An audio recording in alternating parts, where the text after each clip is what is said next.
Bonjour à toutes et à tous. Nous avons aujourd'hui un cours de langue destiné à la première année du bac et qui concerne le discours rapporté. Les objectifs principaux de ce cours, c'est d'abord de reconnaître et d'identifier les trois modalités pour apporter un discours, notamment le discours direct, indirect et indirect libre, effectuer correctement des transformations du discours direct au discours indirect et au discours indirect libre. On va commencer par le passage du discours direct au discours indirect, et là, il se fait selon un critère qui est le temps du verbe introducteur. Alors, si on a le verbe introducteur au présent, comme il est le cas des exemples 1, 2 et 3, donc dans l'exemple 1, il affirme « je travaille aujourd'hui ». On a souligné le verbe introducteur, affirme, il est au présent, ce qui veut dire que lorsqu'on va passer au discours indirect, le verbe travailler va rester au présent. Il est au présent, il reste au présent. L'indicateur temporel aujourd'hui ne change pas.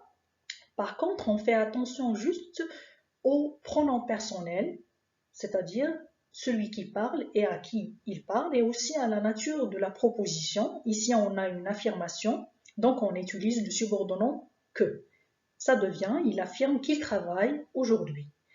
Deuxième phrase, il me demande « Est-ce que tu vas bien ?» Question qu'on peut poser d'ailleurs aussi par l'intonation, la simple intonation, ou bien l'inversion du sujet. Donc, dans les trois cas, on utilise dans le discours indirect le subordonnant « si ». Ça devient « il me demande », il parle à moi, « si je vais », le verbe « aller » demeure au présent, parce que tout simplement le verbe introducteur est au présent, « si je vais bien ». Et bien sûr, la ponctuation disparaît, on met juste un point. Il nous ordonne « sortez de là ».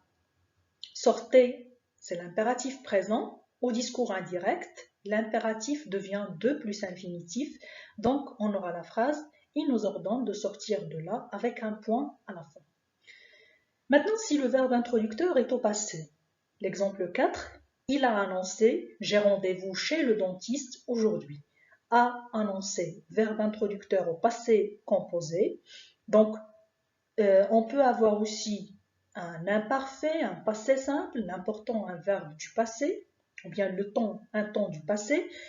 Donc ici, on va changer le temps du deuxième verbe, j'ai, c'est un présent, ça devient un parfait, et aussi l'indicateur temporel aujourd'hui. Ça donne, il a annoncé qu'il avait rendez-vous chez le dentiste ce jour-là.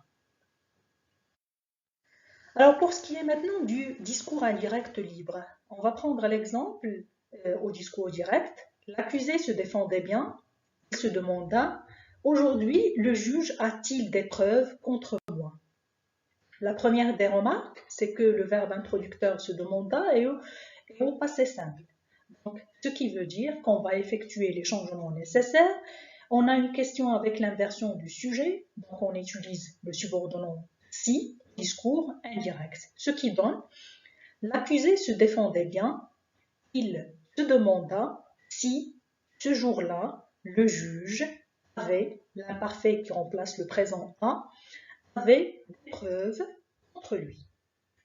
Alors le discours indirect libre, sa spécificité, c'est qu'il n'y a pas de verbe introducteur, ni de subordonnant que ou bien si, et qu'il conserve aussi la ponctuation du discours direct, les mêmes changements des pronoms personnels et des temps verbaux du discours indirect. Ce qui donne, l'accusé se défendait bien, on met 2 points ou bien virgule. Ce jour-là, le juge avait-il des preuves contre lui?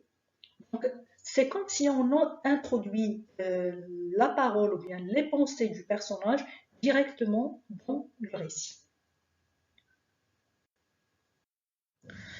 Alors pour résumer un peu, on peut dire qu'on peut rapporter les paroles selon 3 modalités. Le discours direct, indirect et indirect libre. Le discours direct, c'est un discours rapporté fidèlement, tel qu'il a été prononcé réellement par un locuteur ou un personnage. Il permet dans le récit d'actualiser les paroles et de donner une impression de réel. On le reconnaît par des indices typographiques, notamment les guillemets, les deux points, les tirets dans le cas d'un dialogue, la ponctuation, les interrogations, les exclamations, les 3 points de suspension, la présence d'un verbe de parole ou bien ce qu'on appelle aussi un verbe introducteur, comme le verbe dire, demander, rétorquer, répliquer, ordonner, et aussi par l'absence de tout changement au niveau de la personne et aussi au niveau du temps, parce que tout simplement, on ne fait que rapporter les paroles telles qu'elles sont. Pour ce qui est du discours indirect, il rapporte les paroles par le biais d'une subordination. Il supprime aussi la spontanéité et atténue l'impression d'authenticité des paroles parce que tout simplement c'est une autre personne qui rapporte ces paroles-là. On le reconnaît par l'absence des deux points et des guillemets, la disparition de la ponctuation, la présence d'une forme de subordination, c'est-à-dire que le verbe introducteur va être suivi d'une proposition complétive, comme lorsqu'on dit X répondit que, ou bien d'une interrogative indirecte, X demande si, ou d'un infinitif, X ordonne de plus infinitif. Changement des pronoms personnels et des possessifs selon la personne à laquelle il réfère, changement des indicateurs spatio-temporels et des temps verbaux, bien sûr, si on a le verbe introducteur au passé. On a ici un tableau qui résume les principales règles de transformation. Donc, verbe introducteur au présent ou au futur. Donc, aucun changement ni au niveau du verbe, de la subordonnée, ni au niveau des indicateurs spatio-temporels. Par contre, si le verbe introducteur est au passé, là, il y a changement. Changement, bien sûr, au niveau des temps verbaux, c'est-à-dire le présent va devenir un parfait, passé composé plus que parfait, futur simple conditionnel présent, l'imparfait, pas de changement, ça demeure imparfait, le passé simple, passé antérieur, le futur antérieur, conditionnel passé, changement au niveau des indicateurs de temps, aujourd'hui on utilise soit ce jour-là ou bien le jour même, à ce moment-là, et là je fais juste la remarque concernant le démonstratif ce, cette et c'est. Avec un verbe introducteur au passé, on ajoute toujours là. C'est-à-dire vous avez le démonstratif plus non plus là. Ce moment-là, cet enfant-là. Hier, la veille. Avant-hier, l'avant-veille. Demain, le lendemain. Après-demain, le surlendemain. Le mois dernier, le mois précédent. Le mois prochain, le mois suivant. Il y a un an auparavant.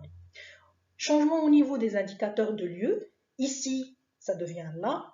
À cet endroit-là. Et aussi, on a le cas de la phrase interrogative. Si on a une question avec est-ce que, ou bien l'inversion du sujet, ou bien l'intonation, ça devient, on utilise le subordonnant si. Qu'est-ce que, ou bien que, on utilise ce que. Qu'est-ce qui, on utilise qui. Et pas de changement pour les mots interrogatifs quand, combien, pourquoi, lequel, où. Dans le cas de la phrase impérative, on a dit que l'impératif devient de plus infinitif du verbe, comme on a vu dans l'exemple précédent. Alors le discours indirect libre rapporte les paroles de manière indirecte, mais sans utiliser ni la subordination, ni le verbe introducteur. Il a des points communs avec le discours indirect, notamment l'absence des guillemets, le changement des pronoms personnels, des temps verbaux et des indicateurs spatio-temporels, des points communs aussi avec le discours direct, comme l'absence de mots subordonnants, comme le que ou bien le si, la conservation aussi des interrogations directes et des exclamations. Alors on passe à l'application, un premier exercice. La consigne dit « Repère dans l'extrait ci-dessous les paroles rapportées au discours direct, indirect ou indirect libre et précise quels en sont les indices. » Alors tu peux mettre une pause sur la vidéo, effectuer l'exercice et on passe à la correction. On a choisi de travailler ici avec des couleurs, le rouge pour le discours direct, le vert pour le discours indirect et le bleu pour le discours indirect libre. Au début du texte, on repère un discours indirect. Il disait qu'à la vérité, je n'en avais point d'âme et que rien d'humain et pas un des principes moraux qui gardent le cœur des hommes ne m'était accessible. On le reconnaît par le subordonnant que, je n'en avais point, un imparfait. Normalement, ici, le personnage parle du narrateur, donc lui qui rapporte les paroles, il utilise le je, donc le je aussi c'est une référence, ou bien c'est un indice.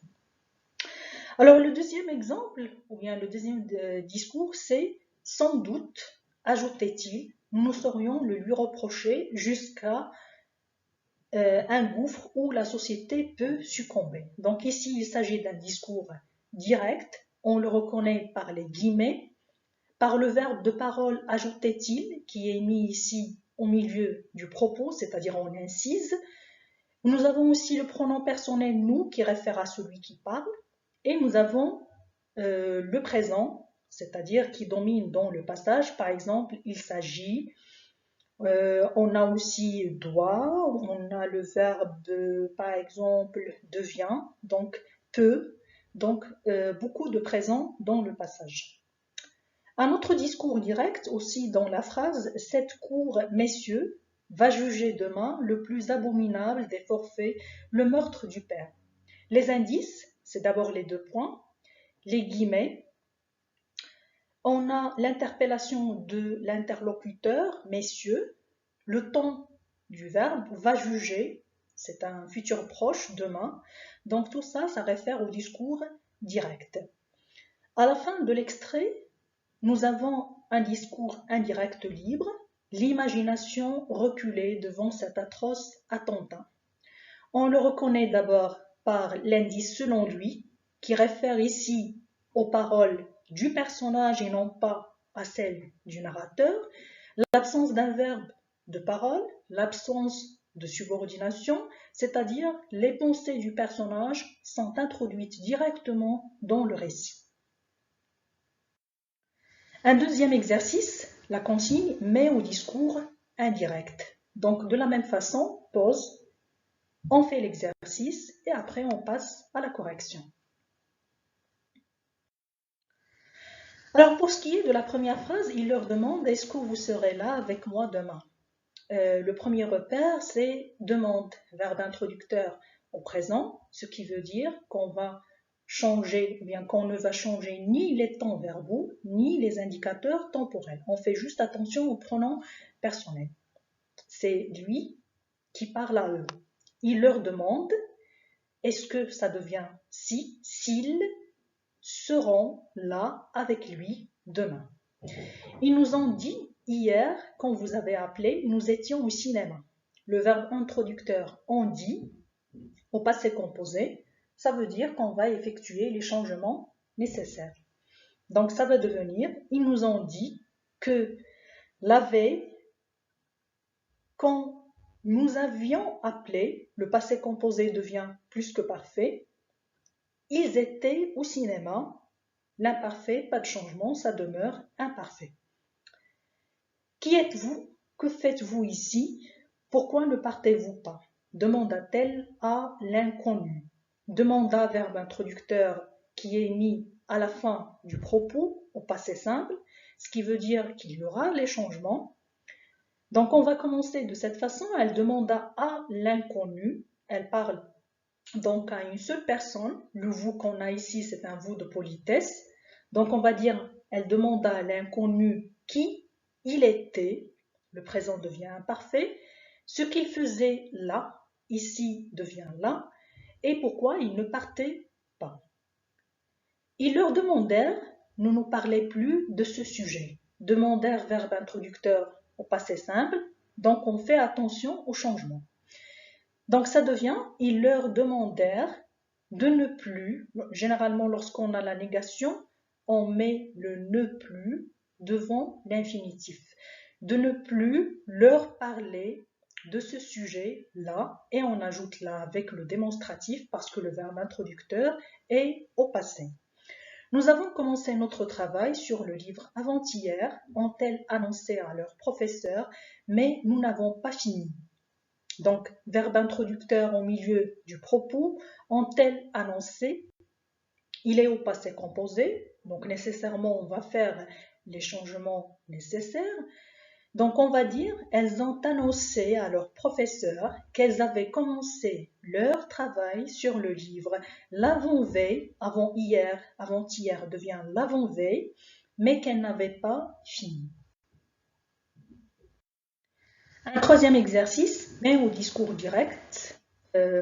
indirect, puis au discours indirect libre. Donc pause, on effectue l'exercice et après on corrige.